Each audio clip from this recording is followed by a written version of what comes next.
Are you confused on whether to invest in a traditional IRA or Roth IRA? Today I'm going to share with you a quick yet detailed explanation of the differences between traditional IRAs and Roth IRAs. If you use these tips in handling your investments, you'll be well on your way to living a financially fit life. Welcome back everyone to Financially Fit with Katie. I'm Katie MacDonald, certified financial planner and owner of MacDonald Wealth Management. I am dedicated to being your anchor for a financially fit life. Please do not forget to subscribe. That way you will be notified when new content will be uploaded. Now let's jump into today's topic, which IRA to invest in. So if you have been thinking about making a contribution or establishing a traditional IRA or a Roth IRA, you may be saying, which one should I use?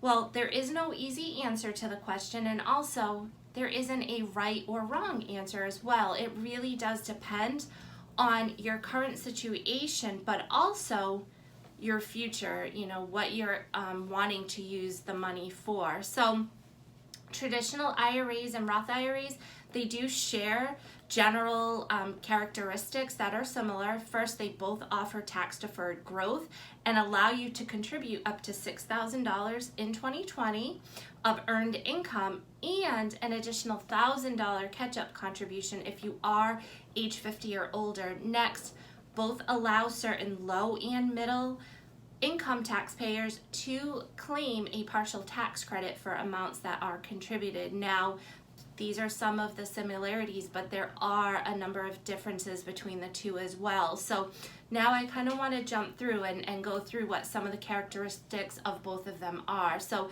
if we start with a traditional IRA, this allows anyone with earned income to contribute, again, that maximum of $6,000 plus the $1,000 catch-up if eligible.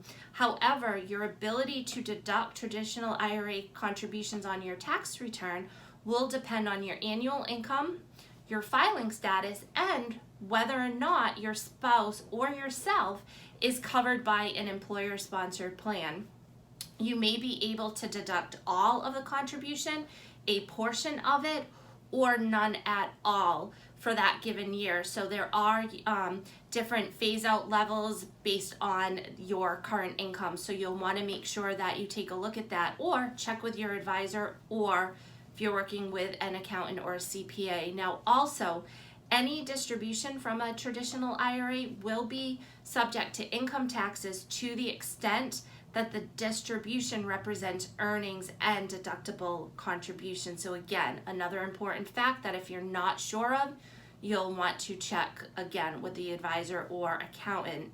Now, you may also be hit with a 10% early withdrawal penalty if you take money out before age 59 and a half. Now, there are some exceptions to the rules, so you'll want to check.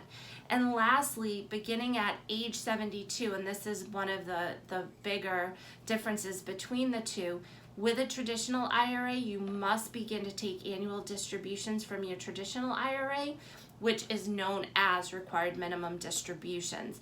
Now, if we jump in and take a look at Roth IRAs, a Roth IRA allows you, again, make contributions as long as you have taxable income. However, your ability to contribute and the amount that you're able to contribute up to that maximum annual amount, it will depend on your income and your filing status. Now, although Roth IRA contributions are not tax deductible, Roth IRAs have other advantages. One, as I mentioned earlier, you're not required to take a distribution at any age, which gives you more estate planning options. Another key difference is qualified withdrawals from a Roth will avoid both income tax and that early withdrawal penalty if certain conditions are met. Non-qualified withdrawals from your Roth, they'll be taxed and penalized only on the earnings portion of the withdrawal, since the principal is your own after-tax dollars. So this makes a Roth IRA attractive not only as a retirement savings vehicle, but it opens it up to serve as others as well. So often I may have clients establish a Roth once they have enough money within an emergency cash reserve. We can use this as a second layer cash reserve Also, again, that's money towards retirement, but they can use it too. Some people have started using the Roth as a college savings fund as well, because it provides that your contributions and earning can grow tax deferred and has a couple of less restrictions on them. So your personal goals and circumstances, they will determine which type of IRA is right for you. If you wish to potentially reduce your taxes during retirement or help preserve assets for heirs with estate plan, and then a Roth IRA may be the way for you to go.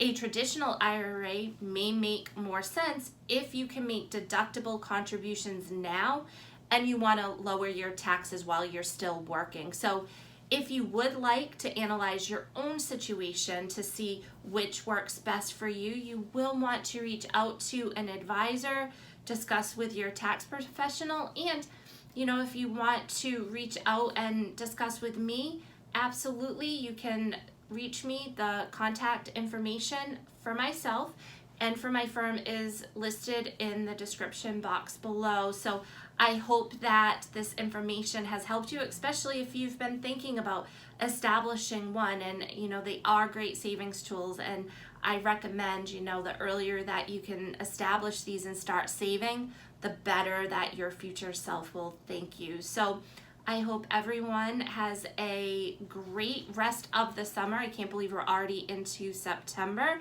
And until next time, everyone, take care, be well. Bye.